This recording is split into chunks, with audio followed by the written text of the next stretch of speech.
All right, hello. So again, this is obviously being rewritten, but basically I just want focus on voice inflection, on content, if I have any strange mannerisms, just whatever you feel like telling me about. So here it goes. On May 22nd, 2011, a tornado touched down in Joplin, Missouri, killing 161 people and becoming the deadliest tornado to hit the U.S. since 1953. One would think that when a tornado of this magnitude would strike, advanced warning sirens would protect the members of all surrounding communities. But according to Chris Thompson, fire chief of Carthage, a small town just outside of Joplin, in his interview with KY3, a Kentucky news station on February 21st, 2012, after the tornado occurred, we realized we have parts of our city that are not covered by storm sirens, including one of our elementary schools. According to an article published in the Denver Post on September 20th, 2012, many tornado sirens across the country haven't been replaced since World War II. It's a day-to-day type of thing because they're so old. If they worked on one test, they may not work the next week, said Virginia City, Minnesota Council member Dr. Don Cipolla in his interview with the Northlands News Center on August 1st, 2012. Additionally, according to the National Oceanic and Atmospheric Administration, no state in the U.S. is unlikely to have severe weather, and tornado sirens are our first line of defense. So today, we will first discuss the problem of outdated and untested tornado sirens. Second, analyze the causes. And finally, consider some solutions that will put an end to what NPR News of April 17, 2012 call Major Severe Weather Success Stories. On May 15, 2012, KCTV5 reported the story of a tornado that struck the town of Harveyville, Kansas.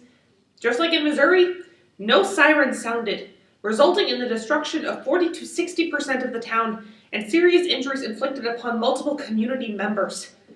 The failure of tornado sirens is a twofold problem, involving a lack of federal oversight and diminished accountability. First, lack of federal oversight. Reporter Eric Shallow of KCTV5 explains, when it comes to tornado siren testing and maintenance, there are no regulations. These are left up to the community that owns the devices. Because tornadoes do not occur on a regular basis in every part of the country, the national government leaves the responsibility of ensuring that those communities who are in danger are kept safe in the hands of those communities' leaders. And according to meteorologist Roger Edwards on the Storm Prediction website, last updated November 8, 2012, there isn't even a nationwide requirement for tornado sirens, even though they're used in the case of any emergency. Hurricanes, earthquakes, air raids, snowstorms, and the like.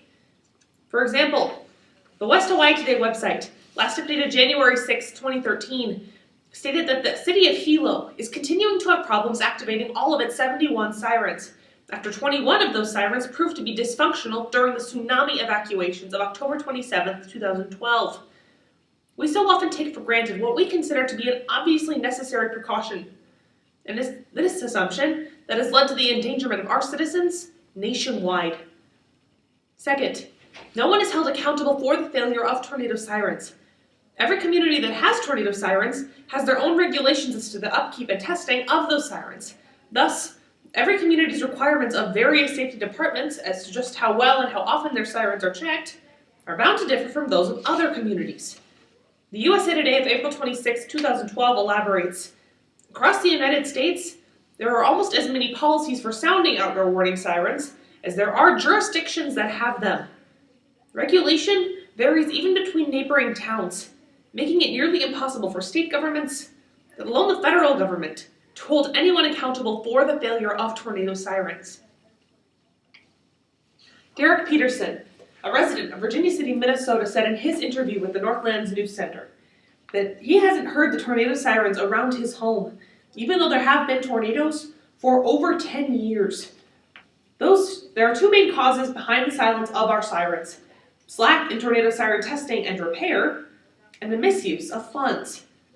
First, according to the Journal of Homeland Security and Emergency Management, published on October 18, 2010, sirens are placed in communities based upon the region's population and money, rather than its location, and the likelihood of a tornado occurring in that area. The thought process is, more people live here, so they must need more protection. Additionally, According to WSFA News on January 31st, 2013, each tornado siren only has a sound range of about 1 mile, meaning that any individual living beyond a 1 mile radius of a tornado siren wouldn't be able to hear them go off. This means that communities should have one active tornado siren for every square mile on which their citizens reside. WSFA continues to explain, however, that oftentimes this is not the case. Second, many communities are putting what staff and budget they have left towards matters that often seem more pressing. And this isn't to say that new and updated sirens aren't expensive. According to journalist and veteran broadcaster Kevin Fisher on June 22, 2010, new sirens could cost anywhere from $10,000 to $50,000 each. However, according to the Disaster Accountability Project on May 8, 2012, the average cost of properly maintaining one siren each year only amounts to about $750.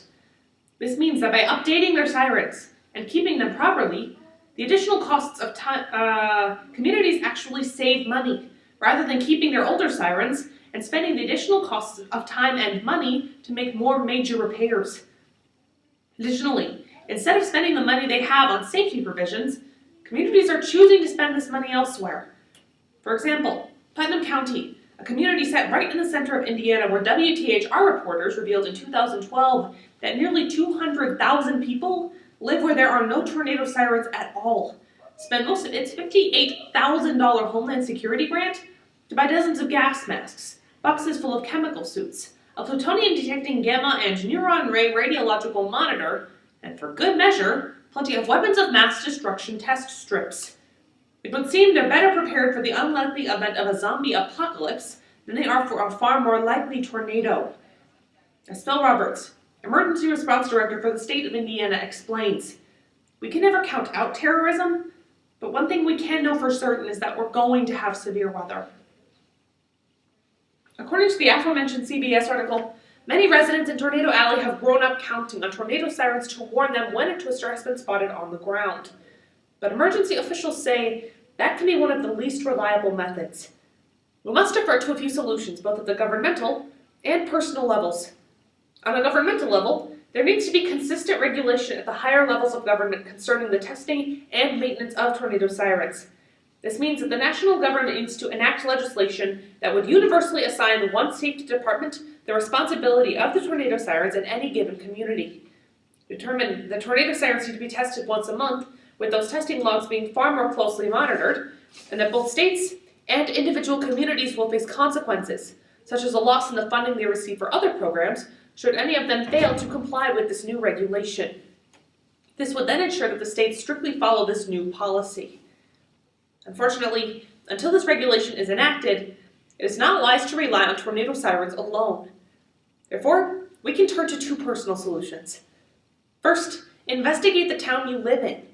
Tornado siren testing logs are open to the public and can be accessed by making an appointment with your local police station. I discovered that my town has 6 active sirens and that they've all been properly tested.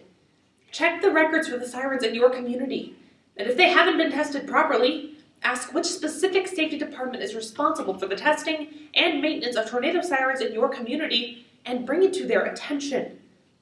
Second, it is crucial that we remain prepared. Buy a battery-powered storm warning radio for $20 to $50 for your own home. Also, many phone companies are now offering a free and automatic app that connects cell phones directly to NOAA warnings called Wireless Emergency Alerts or Code Red, depending on the phone company you use. The residents of Carthage were lucky. The tornado that struck their neighbors so hard didn't reach their city.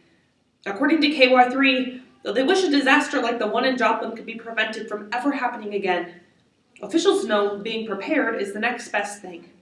The city hopes to have all new sirens by May 1st, 2013. The power to save lives is in our hands.